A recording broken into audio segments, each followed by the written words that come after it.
Hi, I'm Eric Naso, and this is a quick start guide in setting up your Atomos Ninja 2 and your Canon C100 so they work perfectly together. One of the things about the Atomos Ninja 2, which is awesome, is that when you hit your record button on your C100, yes, the external recorder starts to record as well. Canon and Atomos work together to get this to work really well, and it does. So why don't we get off and running? Because there's only a couple of things you really need to do, and you are out the door shooting high quality ProRes or DNX HD codec video. The very first thing you don't want to do is plug the HDMI connector into the camera. This will not allow you to make the proper settings in the C100 so that it works together.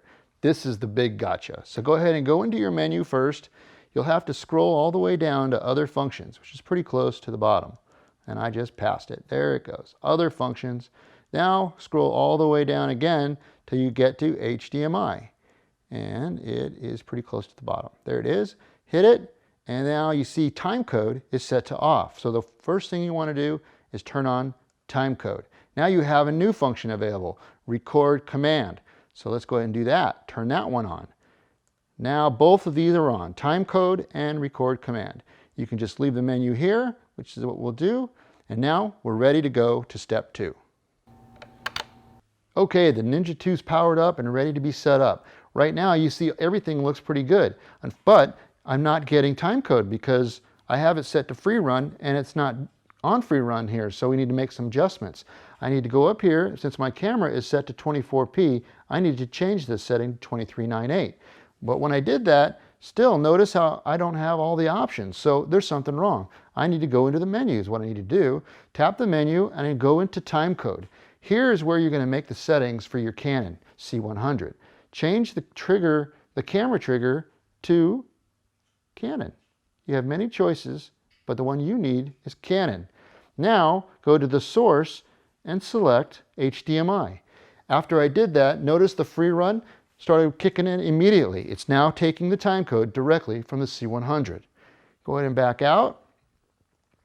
Now we're back to the main menu. Now if you notice, I still can't record. All I can do is play and go into the menu. Well, that's because the C100 and the Ninja still aren't quite connected correctly because the C100 is in 2398 or 24p. Now the recorder needs to get the cadence right. So what you have to do is give some movement in front of the lens. So what I normally do is I just roll my hand in front of the lens for about 2 seconds and boom, there you go.